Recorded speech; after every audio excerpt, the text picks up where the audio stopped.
Section. Do we have a question from a non-Muslim? Ani gaafiin tiyya gaafii haalaan laaftuu taatee fi haalaan gabaabduuti.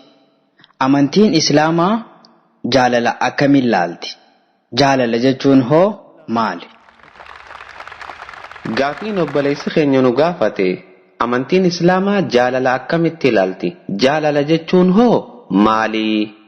Obboleessa, jaalala jechuun tajaajilaa fi eegumsa nama lama jidduutti argamuu danda'uudha yookaan uumama hedduu kan biraa jidduuttis argamuu danda'uudha. Siifi rabbii kee jidduuttis argamuu ni danda'a. Ifa baasee rabbiin jecha kana Qur'aana keessatti bakka lama dubbate. Duba jaalala jechuun tajaajilaa fi eegumsa nama lama jidduutti argamuu danda'uudha yookaan bineensaa fi bineensa jidduuttis siifi rabbii kee jidduutti illee argamuu danda'a. Rabbiin Qur'aana keessatti hoggaa dubbatu akkana jedha.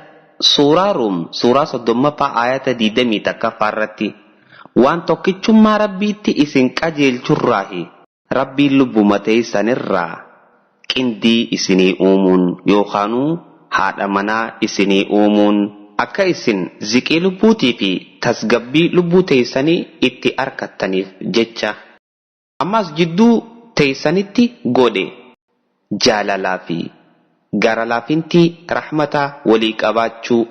Bakka tanatti rabbii wanni nu himaa jiru qalbiilee jara lamaanii keessa jaalala kaayuudha. Yoonii fi inni dhukkubsate isiin ni hiraarti, yoo isiin dhukkubsatte inni ni hiraara. Akkana godhee rabbiin jidduu isaan lamaanitti uumuu jechuun jaalala.